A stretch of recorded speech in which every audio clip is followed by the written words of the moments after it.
Magandang hapon ka-agri, ka-farmers, ka-green thumbs. Pasilip ko sa inyo ka-agri ang ating tanim, ating tinatanim na ano to ka-agri, Rafa to ka-agri. Wala to sa Pilipinas din nga tanim, para siyang pitsay sa maliit ka-agri. Maliit pa siya, parang pitsay. Inaano lang to kaagri na pagtatanim, sabog tanim to kaagri ang tawag dito. Sinasabog ko lang. Doon no. Dalawang pakto kaagri aking tinatanim na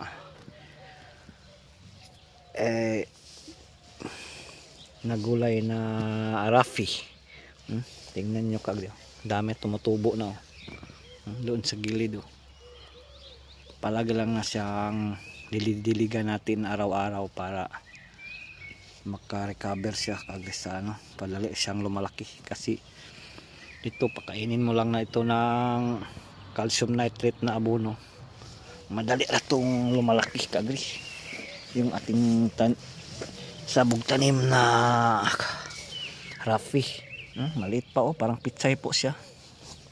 So, masarap to kainin kaagri. Pag makakain ka dito kaagri, makainom ka ng maraming tubig. Itong tipong gulay na ito, masarap. Mapait-pait siya pait na pait. Kunti lang. Pero makainom ka ng maraming tubig. Ang sarap pag makakain ka dito kaagri. Marami po siyang vitamins po. Itong tipong gulay na Rafi. Pero sa maliit pa siya, para siyang pitsay. Tingnan sa dulo, sa malapitan, parang pitsay po sa maliit, pero iba po ito siya. Kapamilya to ng broccoli din siya. Ito po ang ating garden dito. Broccoli, 2 buwan to kami harvest na to.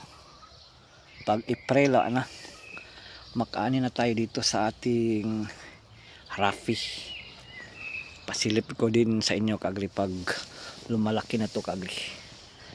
Anong tipong gulay po ito siya.